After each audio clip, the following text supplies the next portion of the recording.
here in California, as I understand it, there are about 8 earthquakes every day.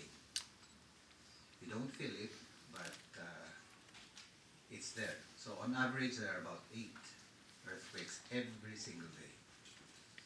In the Philippines, there are 19 typhoons every season. And in addition to these typhoons, we have had our share of tsunamis, volcanoes erupting, forest fires, etc. So that in the region, we are the country that is the most devastated with natural calamities. And so we felt that while we as a people take these things for granted, and that's probably one of the main reasons why we are known to be a happy people. Yes, we are. We are number 2 in the happiness index. That's very true. After the Bhutanese, I think. After Bhutan.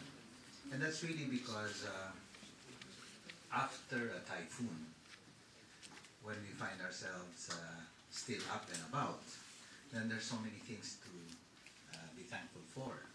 And usually, after that, we pick up our things, start to rebuild, and then life goes on.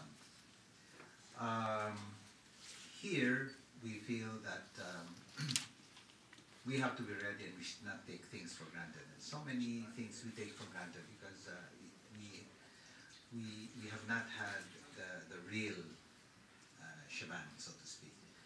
When I was Consul General in Los Angeles, I was there during Typhoon Katrina, and the subsequent, not Typhoon, Hurricane Katrina, and the subsequent other hurricanes that devastated the American South. And since my jurisdiction covered all the way up to Texas, and because many of the evacuees from Louisiana and the vicinity went to Houston, I had to go there and look at the area. And then I had to go back because there was another hurricane that passed through about 50 miles west of Houston at the time when all of these problems of evacuees in Houston were going on. And I saw huge trees uprooted and stuff like that. Things that we normally see in the Philippines, but which out there, they're seeing for the first time in so many years. So we felt that taking all of these things in perspective, we felt that we needed to have this kind of seminar to, one, establish coordination, collaboration, and resiliency in times of emergencies. Second, raise awareness and provide guidance on disaster preparedness and management. And third, to create self-contained units per community, which our third speaker will talk about, or what they call the CPW model structure. Also, to put things in proper perspective, we need to inform everyone that here, the Philippine Consulate General's jurisdiction in San Francisco covers 10 northwestern states, including all of Northern California, Oregon, Washington, Idaho, Northern Nevada, Utah, Montana, Wyoming, and Colorado. And you can see out here what we, from a bit of extrapolation from the 2000 census, we feel that these are now the numbers of the Filipino-American community here in our jurisdiction. So you can imagine 1.2 million Filipino-Americans in this jurisdiction alone. So you can imagine what happens if there is any kind of disaster that happens here. We will be deluged with inquiries both from those affected areas as well as from the Philippines, because relatives there will want to know what's happening with the people here. And therefore, I think that this seminar, comprised of, well, the members of the Philippine Consulate and the leaders of some of the leaders of the community here together, we can come up with a general plan of action. And in order to be able to do this, first we have to know exactly what it is that we can do. And that will be taken up later on by our succeeding speakers, but most especially our speaker from the Red Cross. There are proposed organizational structures in emergencies, and first is on the community level, which our leaders, our community leaders who have come here, can organize amongst themselves. They're mostly social organizations, and usually they meet because they want to, during the planning of their social activities, mainly their induction ceremonies.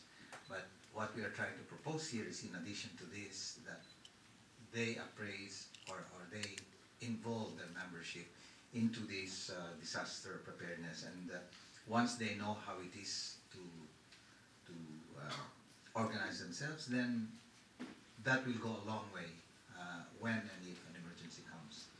At the consulate level, we have at the consular corps, among the members of the consular corps, headed by the British Deputy Consul General. We ourselves also have organized here, but this is in conjunction with other government agencies, including FEMA and, of course, the Red Cross. At the community level, the first response and management will be done with established local programs like NERT, Neighborhood Emergency Response Teams.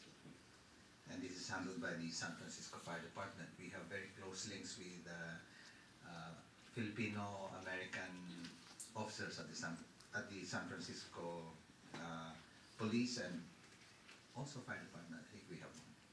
And then again, the Foreign Service posts here in the U.S., which include Washington, D.C., New York, Chicago, Los Angeles, and further west, Honolulu, Guam, and Saipan.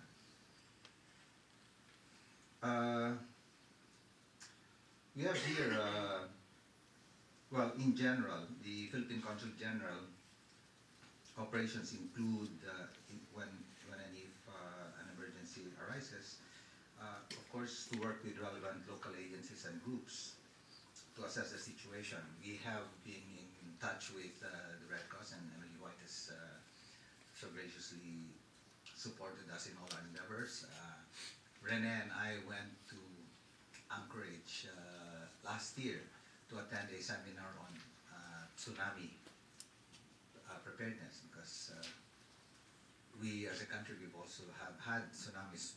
It's not of the magnitude of the 2005 tsunami, but in the 70s we were having tsunamis where whole villages, 7,000 people washed away, and it did not hit major headlines at that time.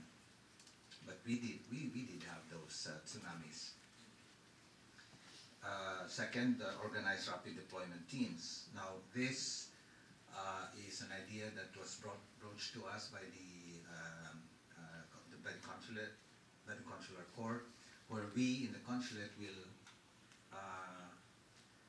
divide ourselves into teams, and then we deploy them into the various different areas of concentration. So part of what we would like to do later on is to pinpoint where this where we are supposed to deploy the teams. Like, for instance, okay, Daly City, definitely, out in the East Bay, and then further north, the Vallejo area, south in San Jose, and so on. And number 3 is to set satellite operations center, a control center to oversee emergency response and overall management.